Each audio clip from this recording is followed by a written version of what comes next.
want to talk to you a little bit about something that we've been discussing a lot in class over the last few years, artificial intelligence and policy making. And to put it in a more interesting way, can robots make policy? So what I want to do in the next 10 minutes or so is talk through a few kind of basic ideas and conceptions of the kind that we'd do in a seminar. Firstly, just to nail a very basic question, which is, what is artificial intelligence? And secondly, to answer a rather different question than how can artificial intelligence influence policymaking, is to say, how is it already being used?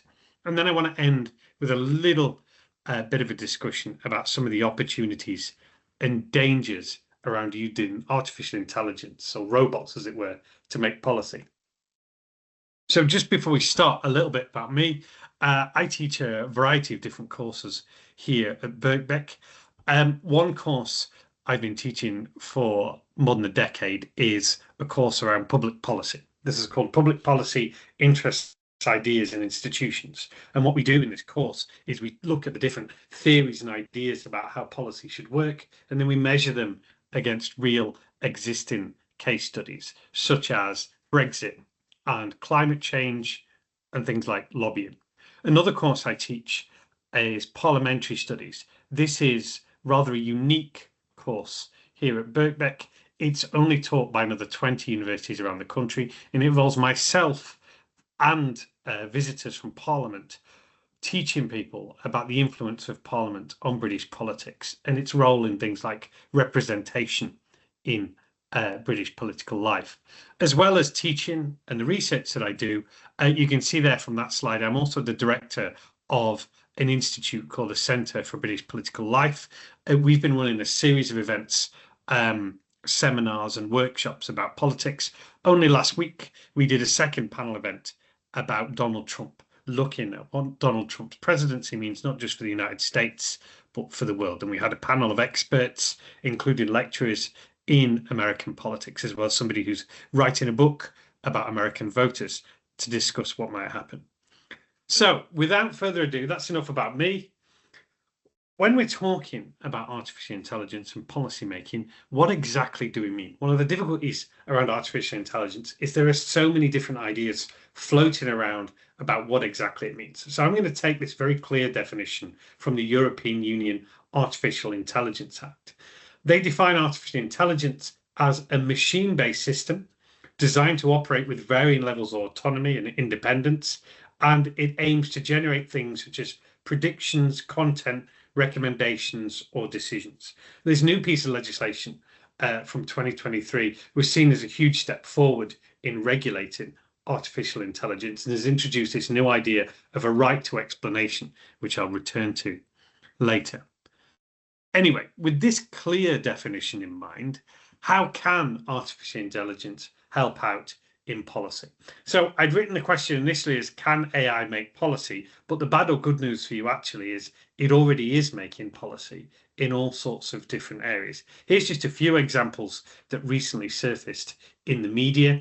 The NHS has been using artificial intelligence to help identify people potentially at risk from COVID. The Home Office, which has been one of the big users of artificial intelligence so far, is using it for those e-gates that you walk through when you go and have your passports read at the border checks. It also has been trialing use of artificial intelligence in what it's described as a sham marriage triage tool to flag potentially sham marriages. The Department for Works and Pensions has also been using and experimenting with artificial intelligence to detect, it says, fraud and errors among benefit claimants. But it's not just central government and Whitehall that's using AI in policy making. Here's some examples from across local government in Britain, where it's being used in all sorts of different ways. As you can see, chatbots in contact centres, using facial recognition around fly tipping. Also, really interestingly, using AI in a predictive way to try and examine the possibilities of people being made homeless. Within this, also a lot of work in using AI for kind of backroom issues like administration and note-taking. This is a quick snapshot from the government's experimental toolbox on artificial intelligence. And the point I want to make here that it's not just being used to kind of make policy on the front line, but one of the really big changes that AI can bring is helping people to understand information, organization, and management processes behind the scenes, as it were, behind the scenes of government. So here's three really interesting examples. This first AI tool is called Red Box. You might know that the Red Box is the box of files that ministers are given to read about issues of importance to them. Well, what this new AI tool does, called Red Box, is it can scan and summarize very quickly a huge reams of information. So the minister doesn't need to plow through all of the documents, but just see the highlights. Also, government consultations. Obviously, consultations are huge and important exercises in government, but they often generate huge numbers of responses. And this AI tool allows them to be summarized and looked into in an easier way. And this one, which most interests me as somebody who teaches about Parliament, is called Parlex and Lex. And this AI tool allows people to understand better what's happening in Parliament, to understand legislation, understand what's happening amongst MPs, and allow them to better understand kind of behind the scenes of how laws are being developed.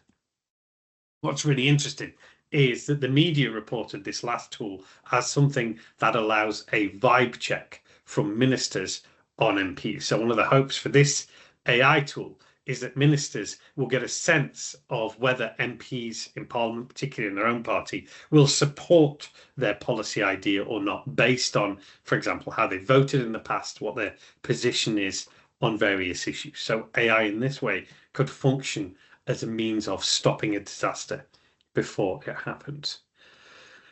So lots of really interesting examples and lots of interesting things happening, often in an experimental way, in different parts of central and local government. And this is all great, but I think it's important here to step back a little bit and try and remind ourselves what AI can and cannot do. So to take the can do column first, artificial intelligence can do a huge amount of analysis in very short spaces of time, far beyond the scale of what a human being could do in decades, decades, and decades. As well as being able to analyze and read, as it were, all that information, AI can also synthesize very large amounts of information and summarize it, as we saw with the Red Box tool.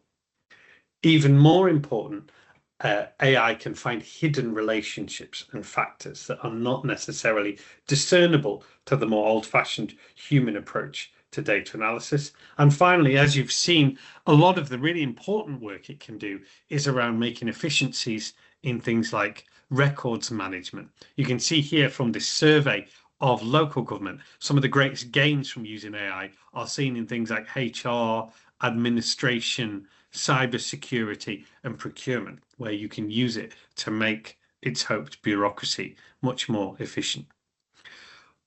But I want to remind us a little bit about the things that AI cannot do. The first thing to point out is that AI cannot understand complex relationships and things like emotions. It finds it very difficult to move beyond, at the moment, anything that isn't data driven. It also can't necessarily understand issues that require local or expert or kind of tacit knowledge. In a sense, you need to think about large language models and the kind of generative AI we think about now as only being able to understand things it can read, but things that it don't necessarily get into the public via being read are not very helpful for AI.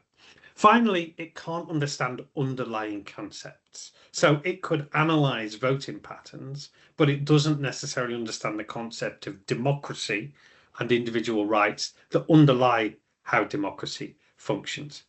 And the big one, which of course we can spend the next few years debating, is AI doesn't tell the truth. It only deals with the data in front of it. And that means serious questions about what exactly it can do in the future. So here's some of the concerns from activists and campaigners and experts. I want to flag up three of them. Of course, the world is awash with kind of doomsday scenarios about what could happen with AI. And I just want to flag up three of them from a sort of policy making point of view. The first is that there's a danger of secrecy and black boxes. Referring back to the earlier EU Artificial Intelligence Act, that was designed to try and kind of alleviate and counter this problem. The danger is if policy's been made by a whole series of algorithms and artificial intelligence tools, how do we open up those black boxes and learn why artificial intelligence is making the decisions and the outputs that it is? This is a huge issue because, firstly, even the people who design these algorithms sometimes don't know exactly how it works. And secondly, because artificial intelligence tools adapt and move as they go along, even the original creation isn't necessarily how it will later function a few years down the line.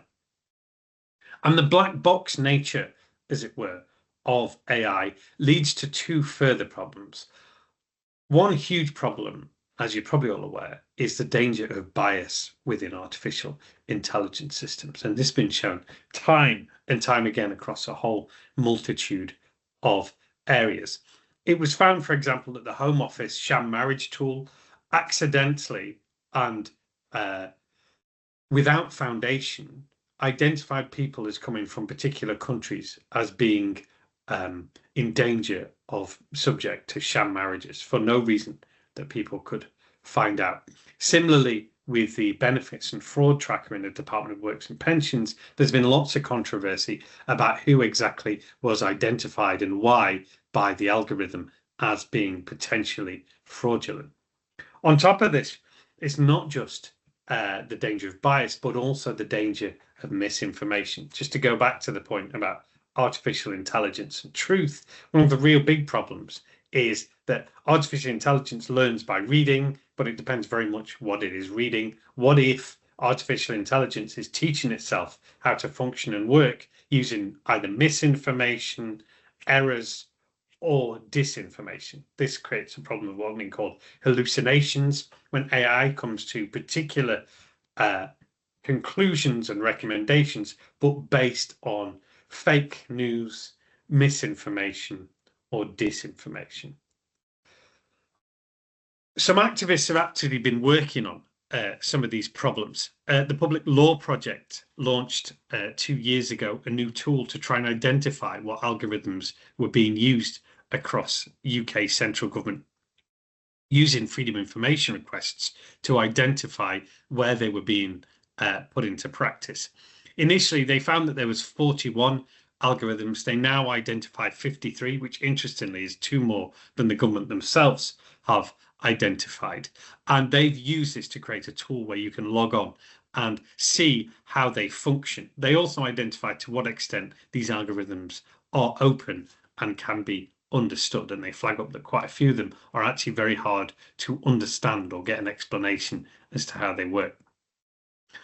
So just to conclude, I think I've given you a bit of an overview here of some of the problems. I thought I'd end by, rather me just talking, I thought I'd ask ChatGPT itself what it thought about whether robots can make policy. So yesterday, in the spirit of exploration, I typed this question into ChatGPT for you. Now, of course, I can't guarantee that the same answer will come up today or tomorrow, but this is what it told me yesterday when I said, ChatGPT, can robots make policy? Interestingly, it said no. They currently can't make policies the way that humans do. Why is this? While AI can analyze data and suggest recommendations, it says policymaking involves complex human elements such as values, ethics, cultural context, and political negotiation, which are beyond the capacity of machines. There's a bit of a however from ChatGPT there said. That being said, AI systems can assist policymaking by providing insight, simulations, or data analysis. It can help predict the outcome of certain decisions. It also made the point that there's an ongoing debate about what role AI could play in the future. It could help create or advise on policy, especially in areas like climate change or urban planning, where data-driven insights can help to guide decisions. So here's some of the questions moving forward that I like to explore in my research, but also in seminars and classes in the different areas in which I teach. The big question is, of course, as you've seen here, what will all this mean for democracy? Does government have the resources or the skills to actually use AI effectively? It's all good talking about the potential as the current government has, but how can it be used? And is there really the money and the people able to use it? The big question unfolding, of course, at the EU level and elsewhere is how exactly AI should be regulated. And the question about whether actually AI will only suit certain policy areas, like was said by ChatGPT. Are there particular areas that are particularly fruitful or not for policy making? So without further ado, that's the end of my presentation. Here's my email address. If you're interested in dropping me a line, please do so. As I said, I teach public policy and parliamentary studies, but also take a look at the Centre for British Political Life.